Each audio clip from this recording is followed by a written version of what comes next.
The night was young, but the city of Chennai was about to be jolted awake. At approximately 2 a.m. on December 1st, 2024, Cyclone Fengal slammed into the coast. The beast had arrived. Winds howled, reaching a furious 70 to 80 kilometers per hour. Gusts screamed even louder, hitting a devastating 90 kilometers per hour. The sleepy coastal districts of North Tamil Nadu and South Andhra Pradesh braced themselves for nature's tantrum.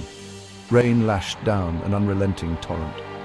Puducherry, a coastal union territory south of Chennai, was battered by the worst rainfall in 3 decades. A staggering 48.4 centimeters fell in just 24 hours, turning streets into rivers and houses into islands.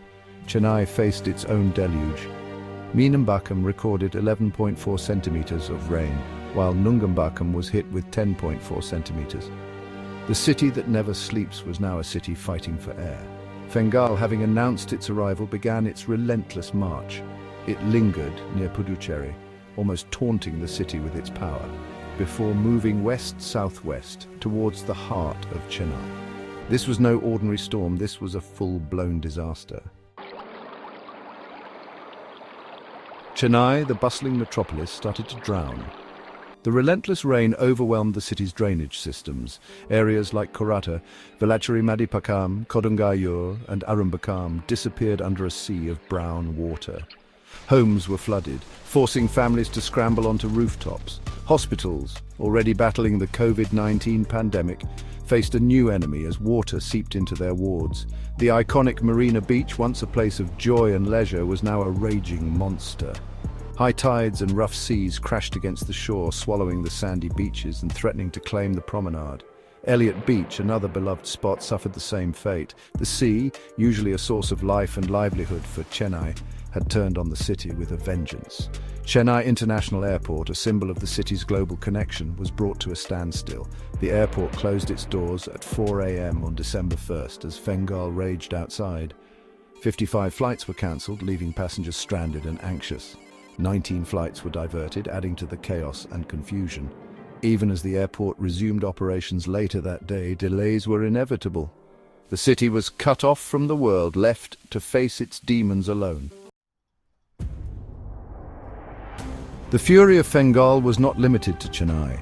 Across the coast, the cyclone left a trail of destruction. In Cuddalore, south of Chennai, residential areas were inundated, forcing people to abandon their homes. Boats became the only mode of transport as rescuers raced against time to save those stranded. Viluppuram, another coastal town, was similarly battered, with heavy flooding disrupting normal life. Buses were rerouted, leaving many stranded and desperate for help. The impact of Fengal was felt far and wide. Kalakurichy and Tiruvallur districts were lashed by heavy rain and strong winds.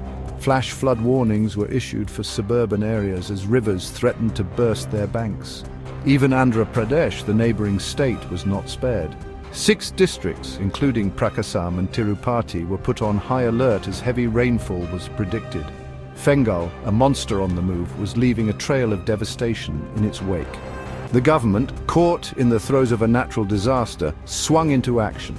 A red alert was issued for parts of Tamil Nadu, Andhra Pradesh, Kerala and Karnataka, a grim reminder of the cyclone's wide reach. Schools and colleges were shut down in Puducherry and several districts of Tamil Nadu. Fishermen, their livelihoods dependent on the sea, were warned not to venture out, their boats lying idle on the shore. The usually bustling coast was eerily quiet, save for the howling wind and the pounding rain. As Fengal raged on, stories of courage and resilience began to emerge. The Indian Army, a symbol of strength and hope, was deployed to assist in rescue operations. The National Disaster Response Force, trained for such calamities, joined the effort. Together they braved the treacherous conditions, rescuing over 100 people in the first 2 hours alone. In Tiruvallur and Nagapattinam districts, 471 people found refuge in 6 relief centres, their homes damaged or destroyed. The Irula community, who lived near the coast, were moved to safer camps, their traditional knowledge of the sea proving invaluable in the face of such a disaster.